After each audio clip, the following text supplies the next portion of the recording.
So ito na po pala yung kubong ginawa ko at bubong na lang ang kulang nito. Mamaya maya bubungan ko na to guys. So ito na guys, bubungan ko na at nilagay ko yung pangbubong ko doon. Sinandal ko muna para mabilis yung inuna ko muna yung mga patungan ko na kahoy doon sa taas. Kaya aakyat ko at kukunin ko na yung pambubong, yung yero, at saka inaayos ko muna yung patungan ko na kahoy. Yan. So nakikita nyo naman guys kung paano ko ginawa to at anong nilagay ko dyan, pagpatungan lang ng paayan para hindi tayo mahulog. Kaya hinila ko na yung yero guys, pang bubong. Kaya ibubong ko na to. Mag-isa lang kasi ako guys, walang gawa, kailangan to. Sana mapantay to guys. Hindi mahirap talaga guys pag isa ka lang gumagawa ng kubo. Yung pambubong talaga, yero, at ingat lang talaga guys. Kung kayo dyan magawa ng kubo, ingat lang kayo talaga sa yero. Kasi sobrang talas yung yero na ginagamit natin pang bubong. So, bubong muna tayo guys bago yung dingding. Huli na yung dingding guys. So, nakikita nyo naman guys, mag-isa lang talaga ako. Lahat to, ako lang mag-isa gumagawa nito. Noong nakaraang video, kasama ko yung idol ko. Ngayon, wala na. Iwan ko, may trabaho yata. Hindi na sila. Ako lang mag-isa nito. Kasi wala tayong budget pang bigay. Kaya, sana makahanap ng pang-budget para hindi na to, puro bato na to. Sa ngayon, ano mo na to. Kasi walang budget. Kaya, tinitingnan ko muna kung pantay na pantay ba guys. Kasi ang hirap talaga pag mag-isa maglagay ng bubong. Ang hirap talaga magbubong pag mag-isa guys. No? Tansyahin mo na lang kung parehas ba yung sukat sa baba o sa taas.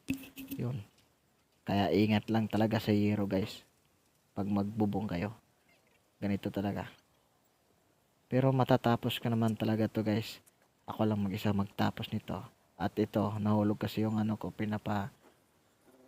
muna kay sa bro ko. Kaya binigay niya mo ng metrosan. Sinusukat ko kung parehas ba. Sakto naman guys. Kaya yung yero, makikita mo kasi sa yero na hindi parehas yung level dito sa bawat gilid. So yun guys, ang hirap talaga guys. Gumagawa ka na mag-isa. Pero kaya to guys. Effort lang sa sarili. Yung sinasabi nila guys na yung talent natin, kaya natin mag-isa.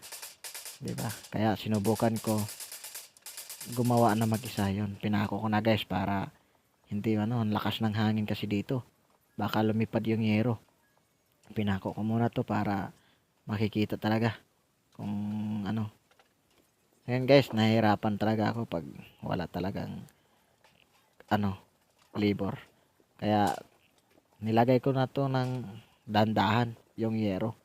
Kaya ito guys, simula ng aking pagpako. Pinako ko na. Bahala na to guys. Pantay kung pantay. Bahala na to. Sinisilip ko muna guys kung baka sobrang lamang na sa kabila. Tapos dito, hindi. Binunot ko na naman kasi lumagpas kasi sobra. Hindi ko nahirapan talaga ako guys nito. Ayun natanggal pa yung ulo ng pako. Hirap talaga. Kailangan talaga guys may labor.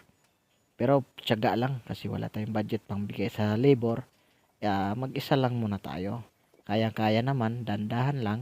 Hindi naman mabilisan to. Hindi naman pabilisan tong trabaho na to. Hanggat saan lang to. So ito guys, makikita nyo naman sa last nito. Kung paano ko to gawin yung kubo na to. Anong style na kubo nito. Kasi stromaline to sa amin guys. Ang tawag, iwan ko sa iba. Baka solar o ganun. Sa akin talaga, stromaline itong paglagay ng bubong. May maiksi, may mahaba na yero. Ayan, nakikita nyo. Tagal ko talaga magpako dito guys kasi sobrang hirap talaga. Tapos mainit pa. Tapos mamayang gabi, uulan na naman. Nako, patay tayo nito. Lalagnatin na naman to pag umuulan. Kailangan talaga pag umaambon, baba agad. Oh, sobrang init talaga guys. Babawi naman mamaya ang ulan. Yan guys, makikita nyo, parang hirap-hirap po dito eh. Hirap na hirap po dito. Mahirap tansyahin eh. Baba ko muna guys, titingnan ko noon sa baba.